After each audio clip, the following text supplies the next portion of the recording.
Doctor వెన్నెల. కొందరు గెలిచి సంచలనం అవుతారు, ఇంకొందరు ఓడిపోయినా సంచలనం అవుతారు.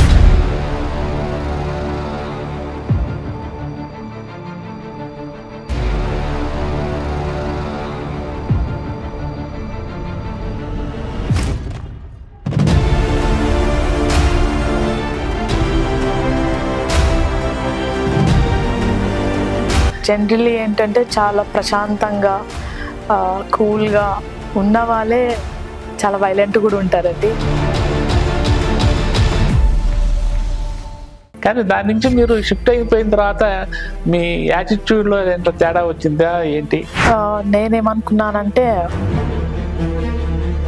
గద్దర్ గారి ఒక విప్లవకారుడి బిడ్డని.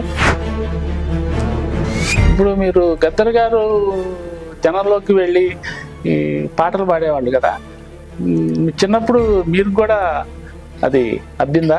పాట ఎందుకు పాడుతున్నానంటే ప్రజలు నాన్న మీద అటాక్ జరిగిన తర్వాత నాన్న తన మీద తన రాసుకొని మళ్ళీ ప్రజలకు వచ్చారన్నమాట. నన్ను గన్న తల్లులారా, తెలుగు తల్లి పల్లెలారా, మీ పాటనై వస్తున్నానమ్మో మాయమ్మాలారా, మీ పాదాలకు వందనాలమ్మో మాయమ్మాలారా. అసెంబ్లీ ఎలక్షన్స్ లో మీరు పోటీ చేశారు కదా, సికింద్రాబాద్ కంటోన్మెంట్ సీటు. అట్లా పోటీ చేయాల్సి వచ్చినప్పుడు